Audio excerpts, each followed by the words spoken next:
তারপরে প্রশ্নটি ছিল যে হালাল বিয়ের ভেতর দীর্ঘস্থায়ী ফ্রাস্ট্রেশন ইত্যাদি ডেভেলপ করেছে, মানে এটা আসলেই হতেই পারে। আমরা এখন যে বিষয়টি আপনাদেরকে একটু বলতে চাই তাহলে যে আমরা আমাদের ধরুন মানে শারীরিক এবং মানসিক ঘনিষ্ঠতা এটা কিন্তু বিয়ের অন্যতম প্রধান একটা উদ্দেশ্য। এখানে বড় সমস্যা কি জানেন, আমরা এটাকে মূলত আমরা ধামাচাপা দিয়ে রাখতে চাই, ফলশ্রুতিতে এখানে বড় ধরনের ফ্রাস্ট্রেশন ইত্যাদি ইত্যাদি ডেভেলপ করে। এটা বিভিন্ন কারণ হতে পারে, যেমন ধরুন আপনি মানে আপনার স্বামীর ব্যাপারে বা আপনার স্ত্রীর ব্যাপারে আপনি যে সকল তথ্যগুলো পাচ্ছেন এগুলো সঠিক না, বা আপনি তাকে যেরকম ভাবছেন এরকম না, এবং দাম্পত্য জীবনে ধরুন আপনার এক্সপেকটেশন অনেক অনেক বেশি, প্রত্যাশা অনেক অনেক বেশি, অথবা ধরুন আপনার স্বামীর অথবা আপনার স্ত্রীর শারীরিক কোনো ইস্যু আছে, যে ইস্যুটা হয়তো আপনি একেবারেই বুঝতে পারেন না। ইত্যকার কারণে হতে পারে যে আপনাদের যে বনিবনা বা ইত্যাদি কোনোভাবে হচ্ছে না, অথবা তার ধরুন লাইকিংগুলো একটু অন্যরকম, আপনি ওটাকে আপনার মতো করে আপনি মানিয়ে নিতে পারছেন না। এখন তাহলে করণীয় কি? এই যে ফ্রাস্ট্রেশন হলে তো আপনার সত্যিকার অর্থে দুজনেই কেউই ভালো থাকবেন না। তাহলে আপনাদের করণীয় হচ্ছে একজন আরেকজনের সাথে ওপেন হয়ে যান, একেবারে স্পষ্ট করে আপনাদের কথাগুলো একেবারে বলা শুরু করে দেন। এবং দু নম্বর যেটা হচ্ছে ধর যে মানে মুসলিম ফ্যামিলি কাউন্সেলিং বা ফ্যামিলি মানে পরামর্শ কেন্দ্র এরকম অনেক জায়গা আছে, সেখানে আলেমরা যেগুলো পরিচালনা করে এরকম কোনো একটা জায়গায় যান। 3 নম্বর হচ্ছে যে হারাম বিকল্প, এটা আপনাকে মাথায় রাখতে হবে যে হারাম বিকল্প এটা কোনোদিনই সমাধান না, বরং হালালের মধ্যে বারাকা আছে। আপনার স্বামী বা আপনার স্ত্রী আপনার জন্য বারাকায়ের কারণ, অতএব তার সাথে অনেক ইজি হয়ে যান। তার অনেক বড় বড় সমস্যা থাকতে পারে, কিন্তু ছোটোগুলোকে আপনি প্রথম থেকে ওভারলুক করা শুরু করে দেন এবং বড়গুলো সমাধানের জন্য তাকে কাউন্সেলিং করা শুরু করে দেন। ইনশাআল্লাহ এতে আপনারা স্বাভাবিক অবস্থায় চলে আসতে পারবেন ইনশাআল্লাহ। বলেছেন যে আপনারা স্বামী এবং স্ত্রী কিন্তু অন্য কারো কথা মাঝে মাঝে মনে চলে আসে, এটা কতটুকু মানে এটা কি নেফাকে কিনা বা এমন কিছু আপনি বলেছেন। আমরা বলবো যে অনাকাঙ্ক্ষিত কোনো চিন্তা যেটি আপনি মানে আকাঙ্ক্ষা করছেন না কিন্তু আপনি প্রত্যাশাও করছেন না, হঠাৎ করে ঘুরে চলে আসে, তাহলে এটা শয়তানের পক্ষ থেকে ওয়াসওয়াসা, এটা শয়তানের পক্ষ থেকে ওয়াসওয়াসা। আপনি যদি এটাকে খুবই ঘৃণা করেন, অপছন্দ করেন, যেমন আগে আমরা যেটা বলেছি, তাহলে এটা গুনার কারণ হবে না। কিন্তু যদি আপনি ইচ্ছাকৃতভাবে কাউকে নিয়ে ফ্যান্টাসি করেন, যেমন আপনি সোশ্যাল মিডিয়াতে কোনো একটা মহিলার ছবি দেখেছেন বা কোনো একটা পুরুষের ছবি দেখেছেন, সিনেমাতে নাটকে কোনো একটা নায়ক নায়িকাকে দেখেছেন, তার মতো করে এবার নিজের কাউন্টার পার্টকে অথবা নিজের সঙ্গীকে, জীবন সাথীকে আপনি সেরকম মনে করছেন, এবং পুরনো কোনো সম্পর্ক, এরকম কোনো সম্পর্কের ক্ষেত্রে আপনি রোমান্টিক ভাবে তাকে নিয়ে চিন্তা করেন, রোমান্টিসিজমে আপনি ডুবে গিয়েছেন, তাহলে এটা অবশ্যই গুনার দরজা খুলে দেয়, উন্মুক্ত করে দেয়। তাহলে আমাদের কর্তব্য কি, সঙ্গে সঙ্গে যদি এরকম পুরনো আগের কারো কথা আপনার মনে পড়ে যায়, সঙ্গে সঙ্গে আপনার চিন্তাটাকে অন্যদিকে ঘুরিয়ে দিতে হবে। 2 নম্বর হচ্ছে যে ওই ব্যক্তির, ওই নারী অথবা পুরুষের যত ধরনের প্রোফাইল আছে সব আপনার একেবারে ডিলিট করতে হবে, আপনার ডিভাইসগুলো থেকে একেবারে ডিলিট করে ফেলতে হবে, তার মোবাইল নাম্বার, ঠিক আছে, এরকম সব কিছু ডিলিট করে ফেলতে হবে। 3 নম্বর হচ্ছে আপনার নিজের দাম্পত্য জীবন, আপনাদের পারিবারিক জীবনটাকে আরও শক্তিশালী করার জন্য আপনার কিছু প্র্যাকটিক্যাল স্টেপ নেন, যেমন এর আগে আমরা যেগুলো বলেছি, একটু ছোটো ছোটো এহসান করা, একটু সময় দিয়ে একটু কথাবার্তা বলা, তার জন্য একটু হালকা গিফটের ব্যবস্থা করা, তার মানে ছোটো ছোটো প্রবলেমগুলোকে ওভারলুক করা, এগুলোই সত্যিকার অর্থে আমাদেরকে ভালো মানুষে পরিণত করবে। আমরা সলিউশন তো ইসলাম আমাদেরকে দিয়ে দিয়েছে, আমরা সেই সলিউশনের দিকে যদি এগিয়ে যাই তাহলে আল্লাহ সুবহানাহু ওয়া তাআলা আমাদেরকে অবশ্যই বারাকা প্রদান করবেন ইনশাআল্লাহ। আল্লাহ তাআলার কাছে আমরা সেই বারাকা প্রত্যাশা করি, আল্লাহ সুবহানাহু ওয়া তাআলা যেন আমাদেরকে বারাকা দিয়ে ভরপুর করে দেন, আল্লাহুম্মা আমিন। তারপরে প্রশ্নগুলো হলো যে বাচ্চা হওয়ার পর বুঝলাম আমি আদৌ বাচ্চা সামলাতে পছন্দ করি না, মাঝে মাঝে নিঃসন্তানকেই বোঝা মনে হয়, এটা কি ভয়ঙ্কর কোনো গুনাহ? মানে এসব প্রশ্ন প্রায় পারিবারিক। আচ্ছা, তারপরে বলেন যে আমি আমার নিজের রূপ, গায়ের রং, শরীরকে খুব ঘৃণা করি, আয়না তাকালেই নিজেকে অভিশাপ দিতে ইচ্ছা করে, ইসলাম এই প্রসঙ্গে কি বলে?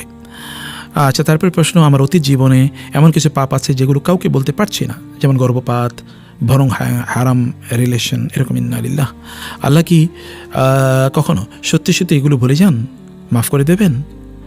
আচ্ছা, তারপর আমার মনে হয় পরিবারকে খুশি রাখার চাপে আমি নিজেই হারিয়ে যাচ্ছি, সবাইকে খুশি রেখে কি আল্লাহকে খুশি করা সম্ভব?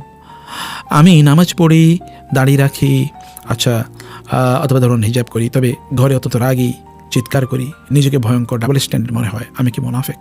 মানে ভয়াবহ পরিস্থিতি। আসলে এগুলো সবই অনেকটাই মানসিক রোগ, আমরা আগেও এই কথাটি বলেছি।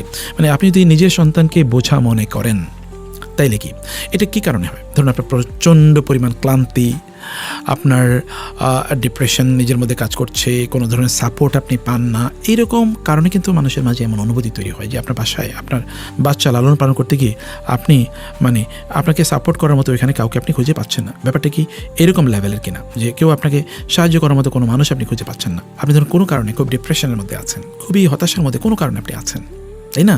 অথচ আপনি খুবই অনেক কাজের কারণে আপনি বার্ন আউট যেটাকে বলা হয়, খুবই একবারে ক্লান্ত অবস্থায় আপনি আছেন, এগুলো যদি আপনার মাঝে থাকে তাহলে এইটা সত্যি করতে আপনাকে এখন যেই বাচ্চা লালন পালন করা এর ক্ষেত্রে আপনার যেই রিজার্ভেশন তৈরি হচ্ছে এটা এই সকল কারণে হয়।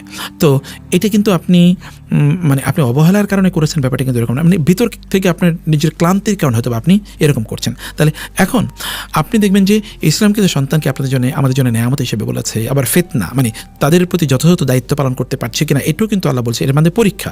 আবার এটা নেয়ামত, কারণ আপনি যদি একটা দিনদার সন্তান তৈরি করতে পারেন তাহলে দিনদার সন্তানের কারণে আপনি কিয়ামত পর্যন্ত সওয়াব পেয়ে যাবেন, তাই না? তাহলে এই ক্ষেত্রে আমাদের করণীয় কি?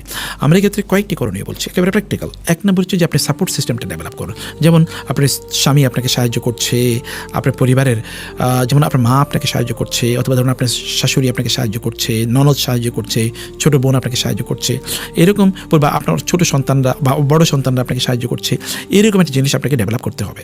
এরপর হচ্ছে যে আপনি প্রয়োজনে মানে আপনি কোনো একজন ফ্যামিলি কাউন্সিলিং, যেটা আমরা এর আগে বারবার বলছি যে এই কাউন্সিলিং নেওয়া দরকার, কারণ এখন এমন অনেক নতুন প্রবলেম আছে যে প্রবলেমগুলো কাউন্সিলিংয়ের মাধ্যমে সমাধান করা সম্ভব।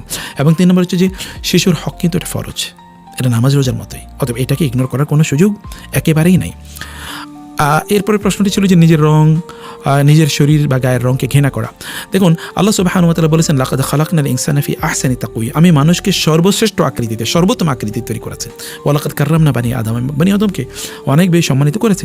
অতএব এটি আপনার নিজকে আপনি ঘৃণা করার তো কোনো কারণ নেই, আল্লাহ তাআলা আপনাকে শ্রেষ্ঠ করে বানিয়েছেন। আর গায়ের রঙের উপর তো কোনো কিছু নির্ভর করে না, কিন্তু আনফর্চুনেটলি মানে আমাদের এই যে সেলফ হেইট, আত্মঘৃণা, এটা সমাজে ধরেন কালারিজম মানে বিভিন্ন কালারের প্রতি হেইট ফর কালার, মানে বিভিন্ন ধরনের রঙকে ঘৃণা করা হয়, ব্ল্যাক অথবা নিগ্রো এরকম, অথবা ধরনের বডি শেমিং এর কারণে যে তুমি অনেক মোটা। আমি সেই দিন দেখেছি যে ইউনিভার্সিটিতে কোনো একটা ইউনিভার্সিটিতে যেন 120 কেজি ওজনের একটা ছেলে সে আত্মহত্যা করেছে, কারণ সবাই তাকে মানে ওইরকম একেবারে কী বলে এটাকে স্থূল বডি, তো তাকে খুব বডি শেমিং করতো, মানে তাকে খুব শারীরিক কারণে তাকে বিভিন্নভাবে লজ্জা দিত। এই কারণে সে সর্বশেষ আত্মহত্যাই করলো। ইন্না লিল্লাহি ওয়া ইন্না ইলাইহি রাজিউন। এটা খুবই দুর্ভাগ্যজনক, শরীর তো সব কিছু না। অতএব এটি মানে এখন ধরুন আপনি যে ধরুন আপনি অন্যদের ভাষায় গ্ল্যামারাস চেহারার অধিকারী, এ থেকে আপনার কোনো ফল্ট, এটা তো তৈরি করেছেন আল্লাহ তাআলা। অতএব ওরা যারা আপনাকে এরকম মনে করে তাদেরকে আপনি ইগনোর করুন, বরং আপনার শরীর আপনার উপর আল্লাহর পক্ষ থেকে আমানত, এটাকে মাথায় রাখুন, শরীরটাকে শক্তিশালী করুন, আপনার মধ্যে স্কিল ডেভেলপ করুন, যোগ্যতা ডেভেলপ করুন, এবং আপনি এটাকে আপনি ধরুন কার্যকর করে তুলুন। আপনার মধ্যে এমন কিছু যোগ্যতা ডেভেলপ করুন যখন অন্যরা আপনাকে দেখে, যেমন লোকমান হাকিম বলা হয় তিনি নিগ্রো ছিলেন, কিন্তু কোরআনে তার ব্যাপারে সূরা আছে। বেলাল রাদিয়াল্লাহু তাআলা আনহু, আপনি দেখেন তো মানে বেলাল রাদিয়াল্লাহু তাআলার কথা মানে কী পরিমাণ আলোচনা আছে মানে ইসলামের ইতিহাসে, লিটারেচারে, তো এটা আপনি দেখেন। এরপরে হচ্ছে কৃত্রিম সৌন্দর্য, আপনি সিনেমা, নাটক ইত্যাদি এগুলো দেখা দেখে আপনি বিরত থাকুন, তাহলে অন্যের সাথে আপনার কম্প্যারিজন একেবারেই তৈরি হবে না। এগুলো থেকে আপনার নিজকে অবশ্যই দূরে রাখা দরকার। এবং 3 নম্বর হচ্ছে যে আপনি এটি কমপক্ষে এরকম মানসিকতা তৈরি করুন, আমার শরীরকে আমি বানাই নাই তো, বরং আপনার যা করণীয় নিজের মধ্যে যোগ্যতা ডেভেলপ করে সেই কাজটি আপনি করেন, এতটুকু আপনার জন্য অনেক বেশি কল্যাণকর হবে ইনশাআল্লাহ। এটি আপনি বলছেন যে দেখুন রাসূলুল্লাহ সাল্লাল্লাহু আলাইহি ওয়াসাল্লাম বলেছেন আমি আমার পরিবারের কাছে সবার চেয়ে সেরা, তোমাদের মধ্যে তারাই সেরা যারা তাদের পরিবারের কাছে সেরা। অতএব পরিবারের কাছ থেকে আপনার সার্টিফিকেট নেওয়া দরকার যে আপনি তাদের কাছে সেরা কি না।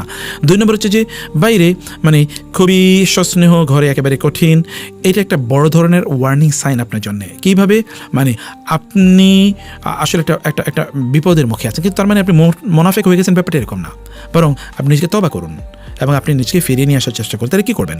এর মধ্যে 1 নম্বর হচ্ছে যে রাগ কী কারণে হয় এই বিষয়গুলো আপনি একটু আইডেন্টিফাই করুন এবং ওগুলো থেকে আপনি নিজেকে দূরে রাখার চেষ্টা করুন।